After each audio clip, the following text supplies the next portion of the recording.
Commander Elias Var had seen war in every corner of the Orion Arm, but nothing compared to the silence after a battle. The wreckage floated in the void like ghosts, torn hulls, frozen corpses, and the faint echo of plasma fire dying in the distance. His dropship, Vigilant, was cutting through the debris field on a rescue mission, though everyone knew it was a fool's errand. "Command, this is Var," Elias said into the comm, no heat signatures left on scanners. "Are we sure there's anyone alive out here?" A crackle. "Confirm distress beacon. 30 clicks ahead. Might be alien tech. Proceed with caution." Elias adjusted the thrusters, jaw tightening. Alien tech usually meant trouble. The war between humans and the Thar'kai had ended only months ago, a fragile ceasefire after 10 bloody years. The last thing he needed was to find himself tangled in politics again. But the distress beacon wasn't human. It pulsed in frequencies too high, shifting through alien harmonics. As Vigilant closed in, he saw it, a small escape pod embedded in the hull of a shattered Thar'kai cruiser.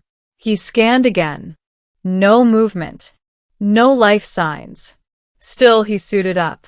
The pod door was sealed, but his exosuit servos tore it open with a metallic groan. Inside, pale blue light flickered over something fragile, a figure curled against the wall. She wasn't like the Thar'kai soldiers he'd fought. Smaller, more delicate. Skin faintly luminescent, almost silver. Her breathing was shallow, her veins glowing faintly violet beneath translucent skin. She looked more like art than biology. "Hey," he murmured, activating his translator. "You're alive." Her eyes fluttered open, enormous, liquid pools of violet light, and she flinched at his voice.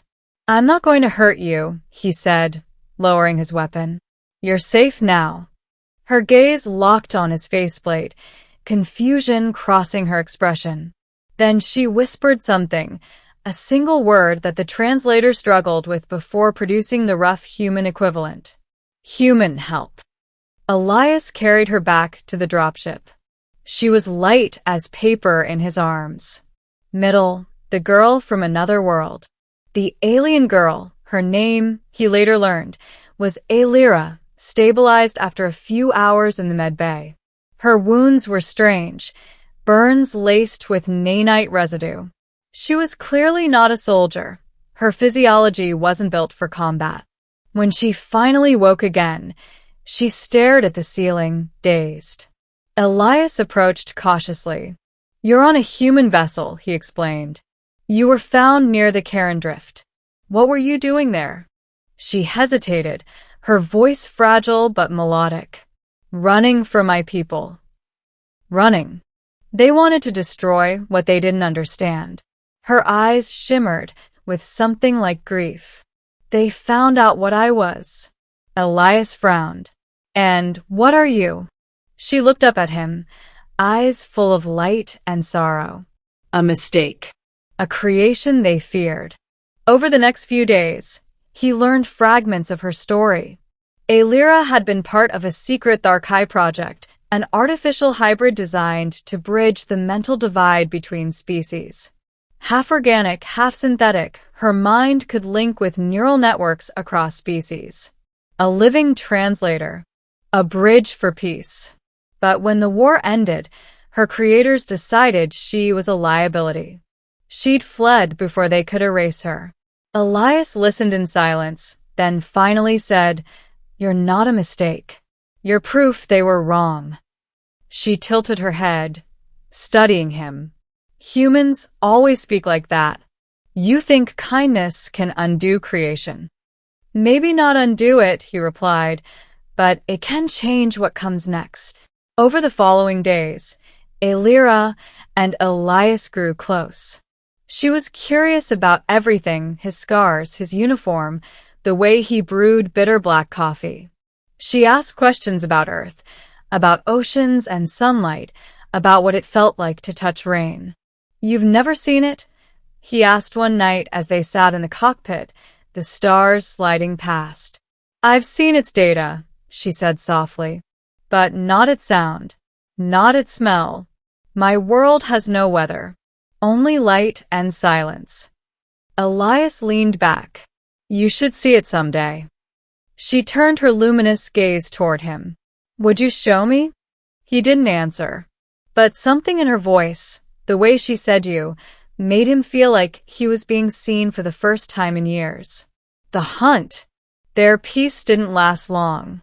3 days later, the proximity alarms blared. Unknown signature inbound, barked the ship's AI. Thar'kai pursuit vessel, vector locked. Elias cursed. They tracked her beacon. Alira's hands trembled. They will not stop. I hold something they cannot allow to exist. What is it? Knowledge, she whispered. The memory of peace. Her eyes flared brighter than before. Elias, I can end this. But I will need your link. What link? She reached out, her fingers brushing the back of his neck, where his neural port connected to the ship's systems. Your mind connects to your ship. Mine connects to their network. Together, we can speak to both. He hesitated. You're talking about a neural merge that could fry both our brains. Her expression was calm, almost serene. It may, but if it works, no more wars. Before he could argue, the Thar'kai ship appeared on sensors, a massive gunship, bristling with cannons. Prepare to engage, he ordered, sliding into the pilot's seat. But Alira stepped closer, her voice firm. Let me show you. She touched his temple, and the world dissolved. Mind merge. Elias felt everything. His thoughts exploded into color, merging with her consciousness. He saw her memories, vast crystalline cities, alien skies of violet storms, beings of light moving through corridors of thought instead of air. And she saw him, the smell of burnt metal, the taste of coffee, the ache of losing comrades, the quiet beauty of an Earth sunset. Their minds overlapped like waves crashing against each other, blending pain and memory until he could no longer tell where he ended and she began. In that space, he felt her message ripple through him, not in words, but in emotion. You showed me mercy. Let me return it. Suddenly, he understood her plan. She wasn't just linking with the ship, she was linking with every Thar'kai network node in range. Through her, the Thar'kai crew began to feel, not through logic or code, but emotion. They felt Elias's fear, his compassion, his exhaustion, his humanity. And for the first time, the aliens hesitated. The pursuing ship powered down its weapons. Aftermath. When Elias woke, the Vigilant was adrift. Systems offline. His head felt like it had been split in two. Alira was lying beside him, pale and still. No, he knelt, checking her pulse. There was none. Only the faint glow beneath her skin, fading slowly. He shouted at the ship's AI, but it gave no response. Power was too low for medical support. For a long moment, all he could do was sit there, holding her motionless hand. Then her eyes flickered open, just barely. I told you, she whispered, voice faint as breath. You would see the rain. He swallowed hard. You're going to see it yourself. I'll get you there. Her lips curved in a tiny, peaceful smile. I already have. Her glow dimmed completely, and the silence returned, ending the gift that changed everything. Weeks later, Elias was back on Earth. He stood by the cliffs overlooking the Atlantic, watching rain streak down the horizon. His ship had been recovered, and the Thar'kai warship had not reappeared. In fact, every known Thar'kai fleet had gone silent. The war was over, for real, this time. Alira's sacrifice had changed something deeper than politics. Somehow, through her link, she'd transmitted empathy into the alien network. A virus of compassion. a connection they couldn't undo. He still felt her sometimes, a whisper in the back of his mind when the wind howled or a lightning cracked.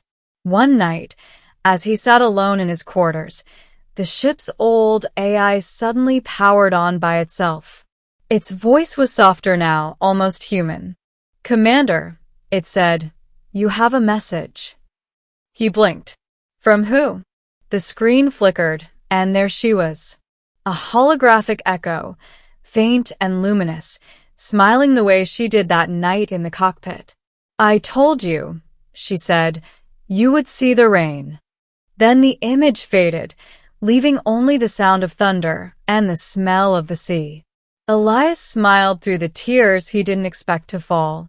"She gave me peace," he whispered to himself. "And she gave it to the stars."